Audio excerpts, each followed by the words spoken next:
What's up, creators? Taylor Lewis here from the Film Creator Pro team. Check out the latest video we just dropped in our online filmmaking course.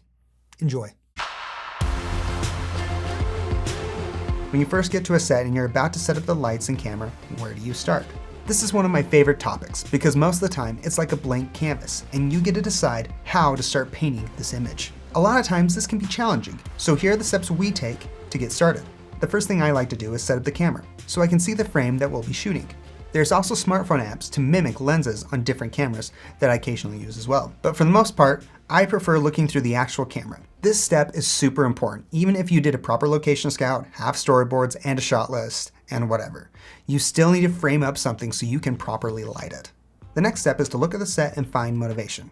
And no, I'm not talking about getting you pumped or excited about the shot, although that could be helpful. But by motivation, I'm talking about natural lighting or practical lighting that you can play the film lighting off of so that they feel natural. Just as a side note, practical lights are any lights that are visible in the frame. These can really help motivate where the light source is coming from. There's nothing worse than lighting a scene in a way that feels fake. So playing off natural lighting is key. I usually try to plan the shoot day around the sun and use it as my main source of light. Sometimes this means it's the key light, sometimes it's the backlight, other times it just adds those light streaks through the window. The bottom line is you need to either use the sun to your advantage or block the windows out entirely. Once I've kind of found the loose shot that I'll be getting, I'll leave the camera on a tripod, then communicate with the gaffer about the lighting setup that I'm envisioning. But if I don't have a gaffer, then I start setting up the lights myself, keeping this phrase in mind: light spaces, not faces. What that means is light for the wide shot first. Then as you move on to the tight shots, you can move the lights in while still paying attention to the motivation. Generally speaking,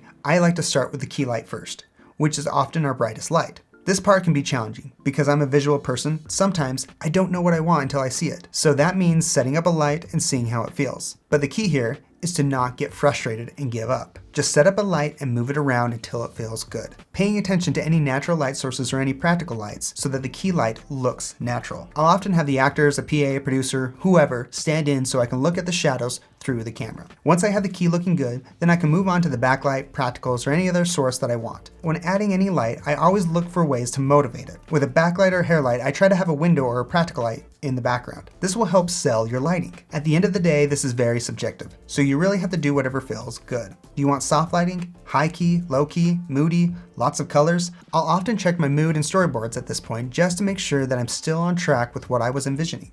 But make sure to use these as guides. I can't tell you how many times that the storyboards get changed once I'm on set. Plans bend and shift, so make sure you're always checking the frame and camera and adjusting as you go. I've never shown up to set and lit it the exact way I was planning. There's always some sort of modifications and troubleshooting that we have to go through. Anyway, hopefully that gives you a good place to start when it comes to lighting.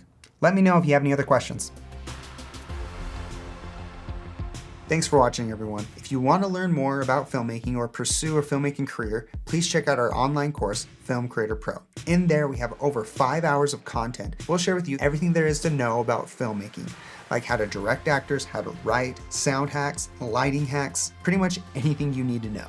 In our opinion, it's a pretty rad course, and we would love for you to be a part of it. So please check it out at filmcreatorpro.com. And while you're there, sign up for our free 40-minute training where we share our top 10 secrets to a 6-figure income.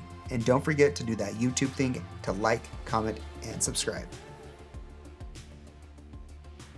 We're done. I think I got it.